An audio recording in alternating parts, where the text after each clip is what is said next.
Satukan hati kita bersama-sama berdoa.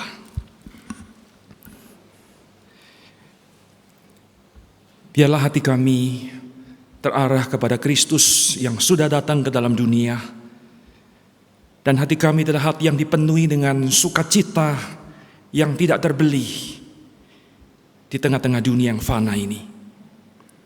Jadikanlah sebuah pertemuan ibadah hari ini adalah ibadah yang mengubahkan hidup kami. Karena kami bertemu dengan Yesus yang sudah datang. Bahkan Yesus yang ada dalam hidup kami. Maka kami temukan adalah orang-orang yang hidupnya semakin hari berpadanan dengan Injil Kristus. Kami memohon pertolongan Roh Kudus di dalam kami membaca firman. Kiranya kami boleh bertemu sekali lagi dengan kelimpahan firman itu. Tuhan berkati hamba-Mu dalam segala kelemahannya. Dan kami yang ada dalam ruang ibadah ataupun di tempat manapun kami berada, biarlah berkat yang sama akan Tuhan limpahkan. Terima kasih Tuhan, dengar doa kami. Dalam nama Yesus Kristus, Tuhan dan Juru Selamat kami berdoa. Amin. Kita bersama-sama melihat Injil Lukas pasal yang ke-18. Injil Lukas pasal ke-18, kita akan membaca ayat yang ke-9 hingga ayat yang ke-14.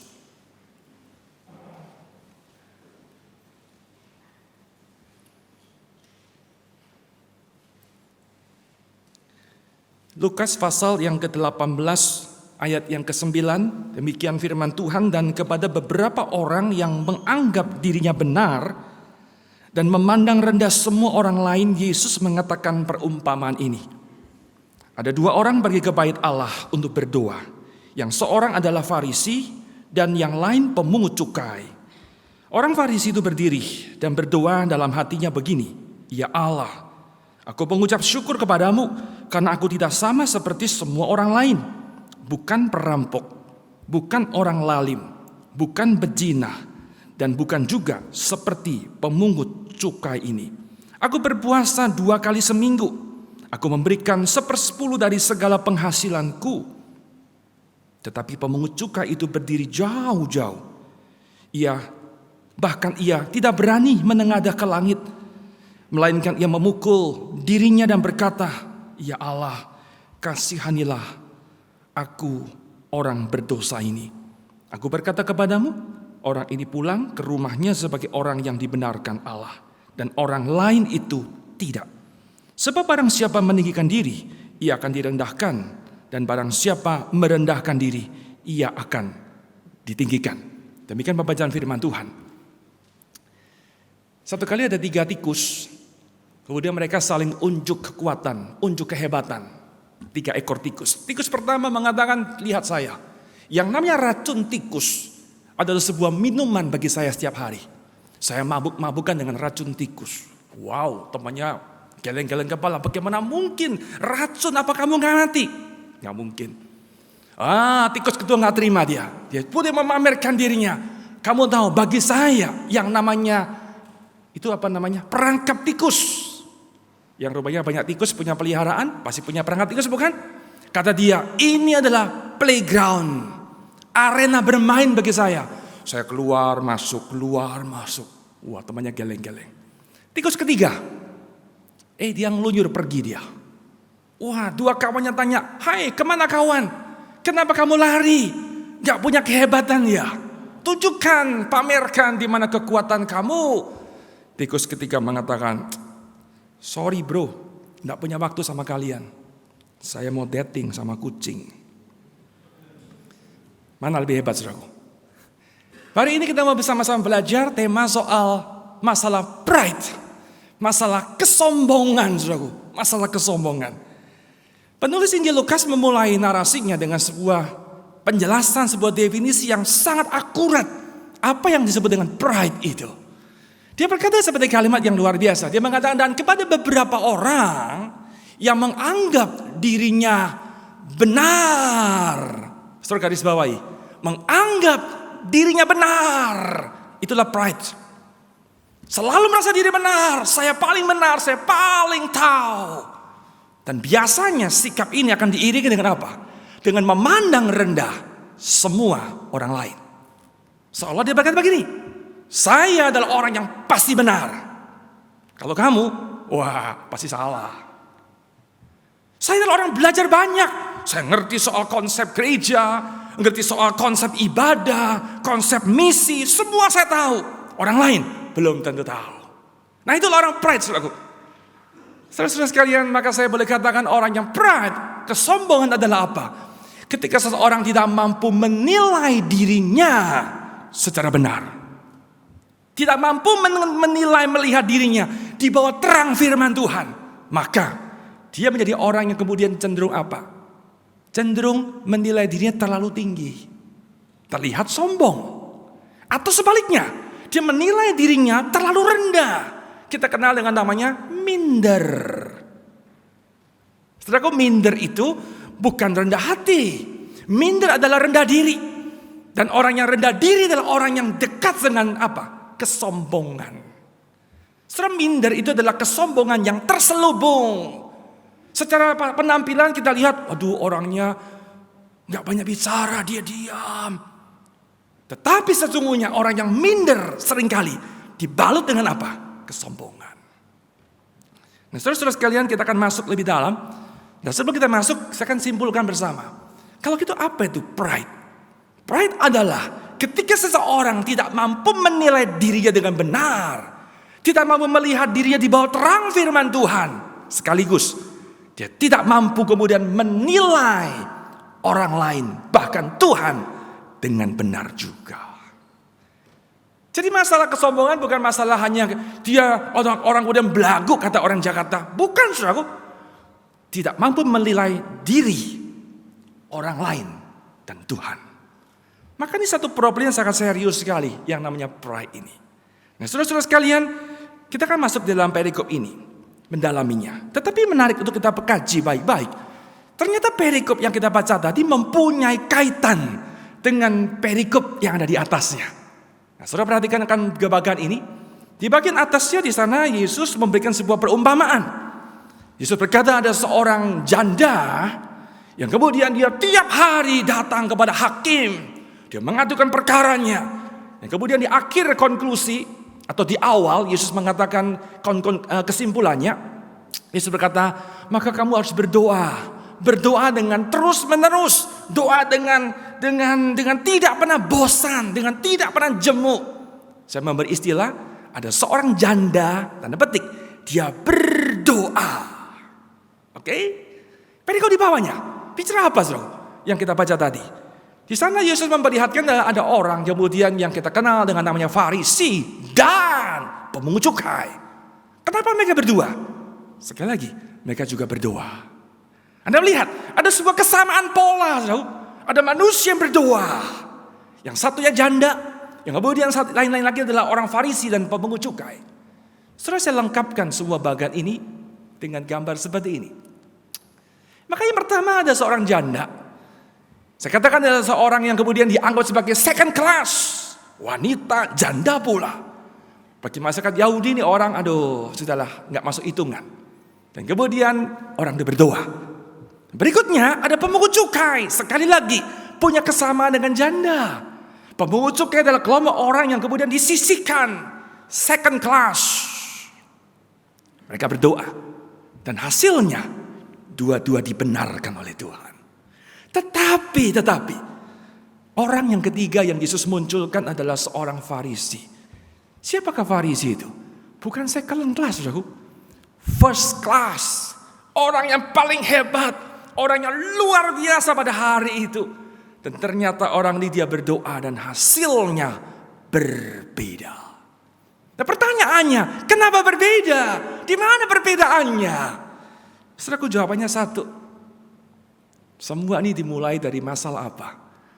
Masalah pride. Masalah pride, saudaraku. Maka jangan main-main, jangan anggap enteng yang namanya pride, saudaraku. Jangan pikir, ini kan kesombongan hal yang biasa, yang lumrah. Oh, hati-hati, saudaraku.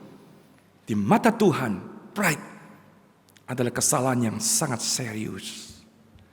Beberapa minggu lalu kita telah mengupas, saya menyajikan sebuah istilah yang namanya 7 deadly sins. 7 dosa yang mengerikan. 7 dosa yang mematikan. Dan perhatikan, pride menempati ranking pertama. Jangan main-main, saudaraku. Anda membaca Amsal misalnya, di sana penulis Amsal mendaftarkan beberapa dosa-dosa kesalahan. Dan sekali lagi kesombongan menempati nomor yang pertama. Saudara sekalian, bukankah karena pride maka iblis menjadi iblis? Saudara sekalian, pride itu ada sebelum fall. Sebelum manusia jatuh dalam dosa, pride itu sudah ada, saudaraku. Maka kemudian iblis akhirnya menjadi iblis. Dan bukankah karena pride jugalah manusia pertama jatuh dalam dosa juga. Dia mau seperti Allah, menjadi seperti Allah. Pak Tong mengatakan adalah kejatuhan ke atas, bukan ke bawah. Nah, saudara-saudara sekalian, para bapak gereja sepakat mengatakan bahwa pride merupakan induk atau ibu dari semua jenis dosa. Jangan bermain-main, jangan menganggap enteng yang namanya pride. Sesuatu yang perlu kita waspadai baik-baik. Kita akan masuk dalam perikop kita. Kita coba mendalami secara perlahan-lahan satu perikop yang luar biasa soal pride. Yesus menghadirkan ada dua manusia, ada dua profil yang Yesus munculkan. Satu adalah orang Farisi, dan kemudian yang kedua adalah pemungut cukai. Saya percaya saudara tentu tidak asing dengan dua istilah yang muncul dalam kitab suci, dalam catatan Injil khususnya. Saya percaya Anda pasti punya kesan negatif ketika mendengar kata orang Farisi. Betul ya? Kalau dari gereja, Anda dari sekolah minggu dicekokin oleh lause. Ini orang Farisi, orang yang gak bagus. Bad guys. Orang yang selalu mencari kesalahan Tuhan Yesus. Selalu beroposisi dengan Tuhan Yesus. Orang yang kemudian munafik. Dan sebagainya. Saya setuju. Tetapi dengar baik-baik saudaraku. Bahwa ternyata orang Farisi pada hari itu. Bukan hari ini ya. Pada hari itu. Pada zaman itu. Ternyata mereka adalah orang-orang yang penting di tengah-tengah masyarakat. Mereka adalah orang-orang yang admire and respected. Orang yang diakui, orang yang dihormati, orang yang diseganin, orang yang sangat dibutuhkan oleh umat pada hari itu. Sudah bagaimana tidak? Bukankah di tangan mereka lah ada Taurat Tuhan, Taurat Musa. Dan di tangan mereka lah Taurat itu diajarkan. Sudah bayangkan kalau nggak ada mereka, itu umat Allah nggak ngerti Taurat, saudaraku. Orang penting luar biasa. Dan mereka lah yang kemudian menjaga, melindungi umat Allah dari pengaruh-pengaruh asing, dari pengaruh-pengaruh Yunani, pengaruh sekularisme, kelompok orang yang menjaga kemurnian daripada umat Allah. Betapa pentingnya saudara orang Farisi, peran mereka pada hari itu. Admire, respected. Saudara bayangkan kalau nggak ada mereka, celaka umat Allah hari itu. Celaka saudaraku. Sekarang kita sebagai masyarakat di tahun 2021, kita melihat, waduh Farisi jelek. Farisi gak bagus. Karena hari ini kita melihatnya. Tapi pada hari itu, mereka adalah orang yang luar biasa. Sebaliknya, siapakah pemungut cukai? Satu kata, despise. Orang yang direndahkan, orang yang disingkirkan. Bagi mereka, masyarakat hari itu, ini sampah masyarakat. Ya, saudaraku. Orang-orang menganggap bahwa orang-orang Yahudi ini adalah pengkhianat bangsa. Mereka bekerja mengabdi kepada pemerintah Romawi dengan cara apa? Mengutip pajak. Sehingga orang-orang Faris, orang-orang pemungut cukai adalah orang-orang yang kaya raya di tengah-tengah kemiskinan kaum sebangsanya. Enggak salah, dibenci, disingkirkan. Bahkan seringkali mereka dikategorikan sebagai apa? Identik dengan wanita amoral. Terlalu rendah yang namanya pemungut cukai. Saudaraku, ada dua profil Yesus munculkan dalam kisah ini. Izinkan saya bertanya. Kalau Anda boleh pilih yang pertama atau pilih yang kedua? Kalau Anda kata sudah mencari menantu, ya, calon menantu. Saya lihat wajah-wajahnya cocok cari menantu ini. Kalau cari menantu Bapak Ibu sekalian, kira-kira sudah pilih yang kiri atau yang kanan, saudara? Kalau Anda memilih kemudian calon majelis gereja, pilih yang pertama atau yang kedua? Kalau sudah kemudian sebagai anggota majelis, kemudian merekrut seorang hamba Tuhan, seorang rohaniwan, Anda pilih yang pertama atau yang kedua?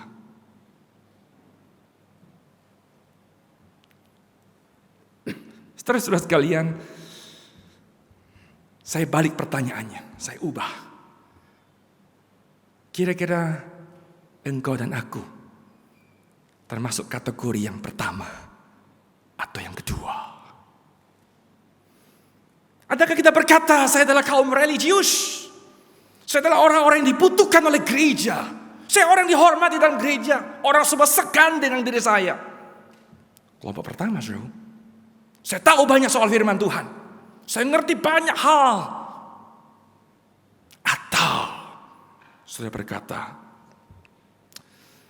aku adalah orang berdosa, namun dicintai oleh Tuhan. Saya adalah orang yang tidak layak. Saya seperti benda yang rusak, yang layak dibuang, dicampakkan, tetapi dipungut oleh Tuhan. Sekian tahun jadi orang Kristen, saya baca firman, belajar firman. Semakin tahun, saya semakin merasa hina. Saya tidak tahu apa-apa. Saya nggak layak. Yang pertama atau yang kedua? Terus sekalian kita teruskan kisah ini. Yesus tidak berhenti di sana, kemudian lebih dalam lagi. Yesus mulai berbicara bahwa dua orang ini kemudian dikisahkan sama-sama masuk ke dalam bait Allah. Dua orang ini sama-sama berdoa. Nah, menarik, kita akan telusuri, ternyata doa mereka berbeda sekali. Ada profil yang akan saya munculkan tentang doanya orang Farisi dan kemudian doanya pemungut cukai. Seperti apa, saudara? Perhatikan baik-baik. Setelah orang Farisi ketika dia berdoa, seperti saya katakan di awal, maka muncul yang namanya self-righteous. Merasa diri paling benar. Dia merasa diri paling tahu. Saya mengenal hukum, saya hafal segala sesuatu. Self-righteous. Merasa paling benar. Saudara-saudara sekalian, orang yang self-righteous ketika bertemu dengan perbedaan dengan orang lain, misalnya dalam sebuah rapat, begitu ya, berbeda pendapat, berbeda pandangan, atau misalnya suami istri, begitu ya, wah kemudian mulai berdiskusi, waduh salah paham, siapa benar, siapa salah. Nah, orang yang self-righteous dengan baik-baik, dia jarang mempertimbangkan kemungkinan salah pada dirinya, jarang sekali. Saya ulang ya, orang yang self-righteous, dia selalu mengatakan, saya benar, kamu salah. Dalam diri orang self-righteous, cuma ada dua hukum. Hukum pertama, saya selalu benar. Yang kedua, kalau saya salah, kembali ke hukum pertama. Tangkap, saudara? Artinya apa? Absolutely, mutlak selalu benar. Itulah self-righteous. Nah, menarik sekali, saudara. Ternyata self-righteous bukan hanya sekedar menganggap diri benar dan kemudian despise orang lain. Bukan hanya itu. Tetapi seringkali orang yang self-righteous adalah orang kemudian dia suka memamerkan, menonjolkan kehebatan, kesalehan, kebenaran diri. Nah, kita pencatat di sana, kalau Anda membaca dengan teliti, dikatakan bahwa orang Farisi itu berdiri dan berdoa. Garis bawahi kata berdiri. Apa artinya, saudara? Artinya ketika dia dalam bait Allah, dia ingin menonjolkan diri, show off. Seolah dia mengatakan, tuh lihat, saya lagi berdoa. Yesus kontraskan dengan apa? Pemungut cukai. Berdiri jauh-jauh. Apa artinya? Gak kelihatan orang. Sembunyi dia. Tetapi yang satu ini Farisi, dia berdiri. Semua mata tertuju kepada dirinya. Show off. Saudaraku, kesombongan seringkali bersembunyi di balik topeng kesalehan. Kesombongan seringkali berlindung di balik sesuatu yang kelihatannya rohani. Lagi berdoa loh orang ini. Di dalam gereja loh ya. Bukan di mall, bukan. Kesombongan seringkali bersembunyi di areal-areal yang spiritual. Tanda petik. Tulis di Instagram. Thank God untuk rumah baru yang Tuhan berikan. Wah, rohani ya. Puji Tuhan untuk rumah yang Tuhan berikan. Lalu dia-upload, pasang fotonya rumah barunya. Di dalamnya ada kolam renang, ada lapangan golf, ada lapangan sepak bola, ada sirkuit formula. Jangan terusin, sensitif ya. Saya lihat, kelihatannya rohani ya, bersyukur kepada Tuhan. Padahal show off. Itulah self-righteous. Orang yang selalu anggap diri benar. Dia suka memamerkan. Dan celakanya yang dia pamerkan adalah apa? Dalam konteks ini yang mengerikan. Kebenaran diri. Kesalehan diri. Inilah poin Tuhan marah luar biasa. Bukan sekedar pamer saya punya rumah, saya punya mobil. Bukan saudaraku. Tetapi di balik itu yang hakiki adalah apa? Kebenaran diri. Kesalehan diri. Ini problem yang serius di mata Tuhan, saudara. Nah, kita teruskan lagi. Alkitab melanjutkan kalimatnya. Orang Farisi itu berdiri dan berdoa dalam hatinya. Dalam hatinya. Garis bawahi. Kalau tadi yang pertama, dia berdiri, dia show off, dia pamerkan. Ini loh saya lakukan aktivitas rohani. Yang berikutnya apa? Dia berdiri dan berdoa dalam hatinya. Apa artinya, saudara? Kesombongan itu sesuatu yang tersembunyi. Kesombongan sesuatu yang tidak bisa dilihat oleh orang lain. Tidak disadari bahkan oleh dirinya sendiri. Sudah ada kalanya kesombongan itu terlihat dengan jelas. Terlihat. Tetapi acap kali kesombongan itu tersembunyi. Bahkan kita pun gak sadar bahwa dirimu sedang sombong. Setelah perhatikan kalimat ini. Orang yang sombong sangat peka terhadap kesombongan orang lain. Cermati baik-baik, endapkan kalimat yang cukup dalam ini. Orang yang sombong, dia sangat peka, dia sangat sensitif melihat apa? Kesombongan orang lain. Saya beri contoh, kita sering mendengar ya kalau lagi ngobrol, lu tahu si A tuh, sombongnya minta ampun. Pernah dengar kalimat itu? Saya beritahu, yang ngomong itu juga sombong. Itu arti kalimat ini, Jong. Dia sangat peka sekali ketika melihat orang sombong. Kenapa? Karena dia juga sombong. Orang yang humble, dia tidak akan terusik dengan kesombongan orang lain. Tidak, Jong. Saudara-saudara sekalian, kita teruskan kalimat ini. Kalimat dalam Injil Lukas 18. Apa doanya orang Farisi yang sombong ini? Luar biasa, dia mengatakan, aku nih bukan orang jahat. Aku bukan perampok. Aku bukan pezina. Aku bukan orang yang seperti itu loh, orang pemungut cukai. Aku beda dengan dia. Dia berkata apa? Seminggu 2 kali puasa. Anda perlu tahu. Taurat mengajarkan bahwa orang berpuasa 1 tahun 1 kali di hari raya pendamaian. Itu aturan Taurat. Setahun sekali, saudaraku. Tetapi orang ini lakukan apa? 1 tahun berapa kali? Kalau seminggu 2 kali berapa kali 1 tahun? 100 lebih, saudaraku. Anda lihat perbandingannya. Taurat ajarkan setahun sekali puasa hari raya pendamaian. Tapi orang ini lakukan apa? 100 lebih 1 tahun dalam berpuasanya. Hebat bukan? Kita teruskan. Dia mengatakan, saya rajin beri persembahan perpuluhan. Alkitab Indonesia pakai kata dari penghasilanku. Kalau Anda periksa versi Inggris, King James mengatakan bukan penghasilan, tapi apa yang dia miliki. Apa artinya, saudara?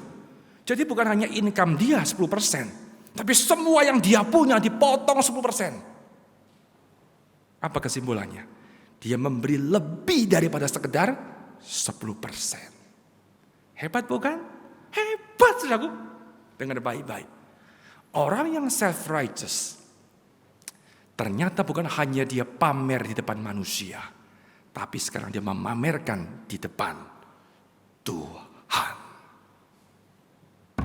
Ini poin besar, saudara. Dia mulai tunjukkan, Tuhan, ini loh saya. Emang kamu tidak lihat? Aku beda dengan orang jahat itu. Lihat ini, puasanya 100 kali lebih dalam 1 tahun Tuhan. Lihat persembahanku. Lebih daripada standar yang orang lain miliki. Itulah orang yang sombong. Self-righteous.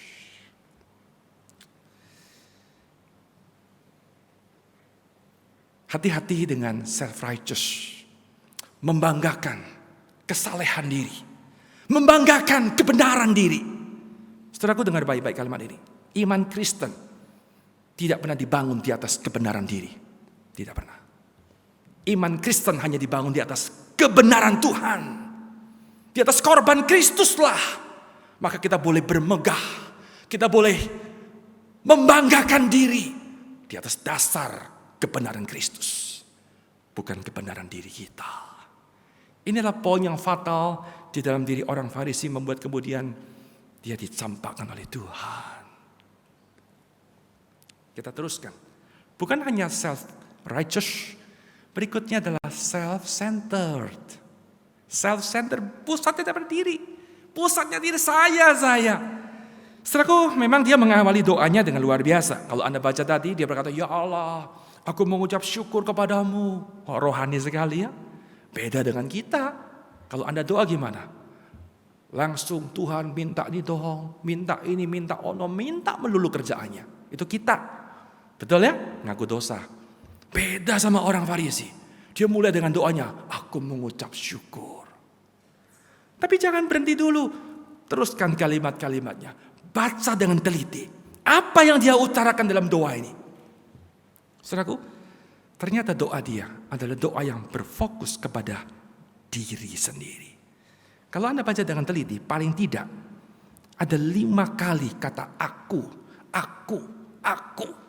ku. Kelihatannya doa sama Tuhan, kelihatannya. Tetapi sesungguhnya dia whisper kepada dirinya sendiri. Dia berbisik, dia ngomong, dia doa kepada siapa? Diri sendiri. Sebuah doa yang sombong itu tidak lebih daripada sebuah echo, sebuah gaung di telinga sendiri. William Barclay, memang kita tidak sepakat dengan teologi yang dia miliki, tetapi ada kalimat-kalimat yang baik yang dia ucapkan. Izinkan saya menerjemahkan dengan bebas. Tidak ada seorang, tidak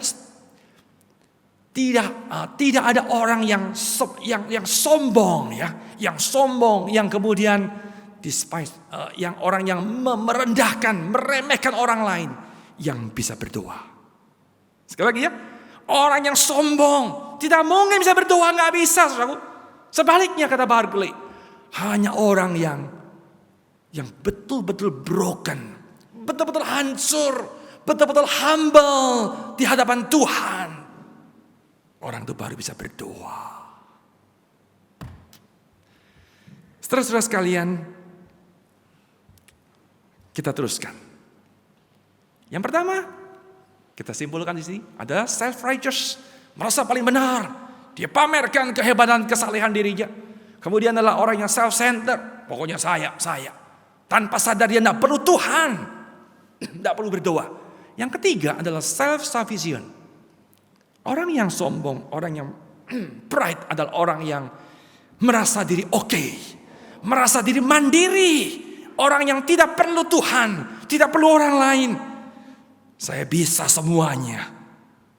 Saudara-saudara sekalian, bukankah kita adalah manusia yang seharusnya membutuhkan sesama kita? Tetapi orang yang sombong, acap kali dia nggak perlu orang lain, bahkan dia nggak perlu Tuhan. Bukankah self-sufficient itu itu hanya milik kepunyaan Tuhan. Hanya Tuhan yang memadai dengan dirinya. Kita nggak pernah, saudara, tidak pernah. Satu kali ada seorang profesor, kemudian dia naik perahu di tengah lautan, naik perahu dia. Lalu berdua dengan tukang perahu, kemudian profesor ngomong begini, berapa tahun kamu jadi profesi sebagai tukang perahu? Oh, kira-kira ya 20 tahun lah. Saya bertanya, apakah kamu punya pengetahuan tentang air? Aduh maaf Prof, saya nggak pernah sekolah, saya nggak tahu. Hah? Kamu 20 tahun kerja urusan air nggak tahu soal air? 1/4 hidup kamu hilang dengan sia-sia. Perahu berjalan lagi. Profesor bertanya, hai bang, kamu tahu nggak tentang ilmu bintang? Profesor minta maaf, saya nggak belajar, saya nggak tahu. Kamu nggak tahu juga.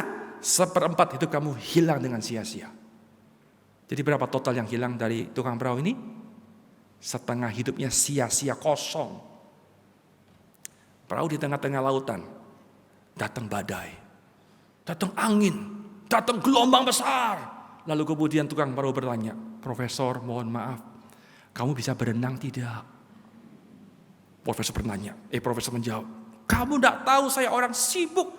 Pekerjaan saya di dalam laboratorium, saya bekerja, saya belajar banyak hal, tidak sempat berenang. Tukang perahu mengatakan, kalau gitu seluruh hidup profesor hilang dengan sia-sia. Mati tenggelam dia, saudaraku. Orang sombong meremehkan orang lain. Dia nggak perlu orang lain, dia merasa paling superior. Ada sebuah kutipan, bagus sekali saudara.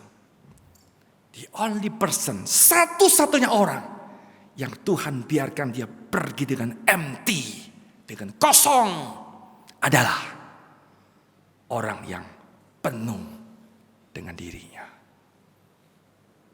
Sekali lagi ya, orang yang Tuhan biarkan terus kosong seumur hidupnya adalah orang apa?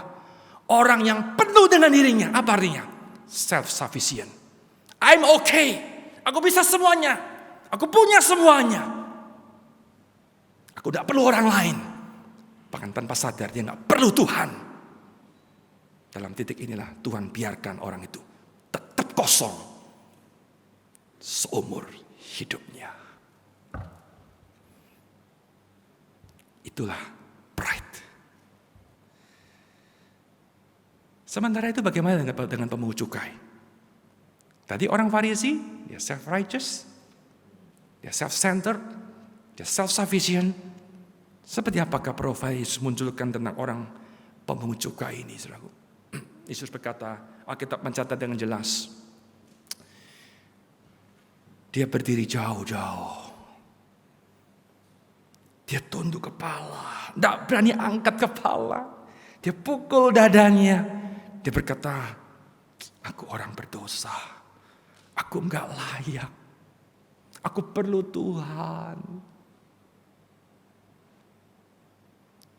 Saudara perhatikan baik-baik. Pemungut cukai ini tidak melakukan apapun yang bersifat religius. Tidak. Dia mungkin enggak pernah berpuasa. Dia mungkin enggak pernah beri persembahan. Yang dia kerjakan adalah hal yang jahat. Dia melukai rakyat sebangsa dengan dia. Dia berdedikasi kepada pemerintah yang sadis, yang kejam. Tetapi pemungut cukai, dia datang dengan hati yang hancur. Dia datang dengan perasaan yang tidak layak. Dia datang dengan pertobatan. Saudaraku, humility impresses God. Inilah yang membuat Tuhan kemudian terkesan dengan pria yang kemudian datang dengan kehancuran dirinya. Bukan dengan kecongkakannya, bukan dengan kebenaran diri yang dipertontonkan. Tidak, saudaraku. Dia datang, Tuhan, aku gak layak Tuhan. Aku terlalu jahat Tuhan. Itulah humility. Saudara-saudara sekalian, ada sebuah kalimat mengatakan, what impresses God? Apa yang membuat Tuhan terkesan? Apa yang membuat kemudian Tuhan tergiur dengan hidup kita? Ialah ketika engkau tidak berusaha untuk membuat Tuhan terkesan. Saya ulang kalimat ini. Apa yang membuat Tuhan kemudian impresi dengan diri kita? Tuhan senang, Tuhan kagum dengan kita. Ketika engkau berhenti berjuang untuk membuat Tuhan terkesan dalam hidup kamu. Ketika kita berusaha untuk mengimpresi Tuhan, tanpa sadar, kita mulai membangun kesombongan rohani. Pemungut cukai tidak melakukan apa-apa, saudara. Tidak melakukan apapun. Tapi dia datang dengan kerendahan hati. Waktu habis. Saya tidak akan membahas, masih ada satu poin lagi. Ayat yang ke-14. Kita belum selesaikan, tapi karena waktu saya akan berhenti karena ada perjamuan kudus. Setelah hari ini tema kita adalah wrestling with pride. Bukankah setiap kita hari ini adalah orang-orang yang masih berjuang, masih bergulat, masih bergumul dengan dosa yang satu ini, saudara? Ada yang berkata, enggak, saya enggak ada sombong-sombongnya. Kalau ada yang ngomong begitu, saya beritahu kamu sombong. Setiap kita, sadar nggak sadar, kita sombong, saudaraku. Dia tersembunyi, dia menyelinap. Bahkan ada orang mengatakan kesombongan seringkali memakai topeng kerendahan hati. Orang lihat, gila, humble banget ya. Padahal di dalamnya ada kesombongan yang tumbuh dengan subur dan sangat dominan. Di depan kita ada meja perjamuan Tuhan. Mari kita datang di bawah salib Kristus. Kita lihat akan salib Tuhan. Terus kalian ada sebuah lagu di dalam KPPK. Saya lupa nomor berapa itu ya. 163. When I survey the wondrous cross. Ketika aku melihat akan salib yang ajaib. Ketika aku melihat salib Tuhan, di situ dia dipaku. Dia berkata kemudian, aku tinggalkan semua kekayaanku. Aku tinggalkan semua kehebatan. Segala sesuatu yang aku bisa pamerkan, aku tanggalkan semuanya. Aku lepaskan kecongkakanku. Bapak Ibu sekalian, hanya melalui salib Kristus, ketika kau datang, kamu melihat, engkau mampu untuk melenyapkan, membongkar kesombongan dalam hidup kita. Mari kita berdoa.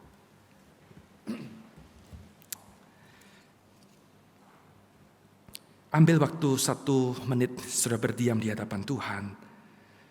Berdoa, berkata, Tuhan, aku jujur. Aku perlu menilai, mengevaluasi diri di bawah firman yang telah aku dengar. Adakah aku adalah orang yang sombong? Adakah aku adalah orang yang merasa diri paling benar? Adakah aku adalah orang yang kemudian suka memamerkan hal-hal yang menjadi kelebihan dalam hidupku? Adakah aku adalah orang yang seringkali menganggap rendah sesamaku? Sepanjang tahun ini, Tuhan ingin membongkar hidup kita. Tuhan ingin membangun karakter dirinya di dalam hidup kita. Berikan dirimu dibentuk, ditata, ditransform oleh Tuhan.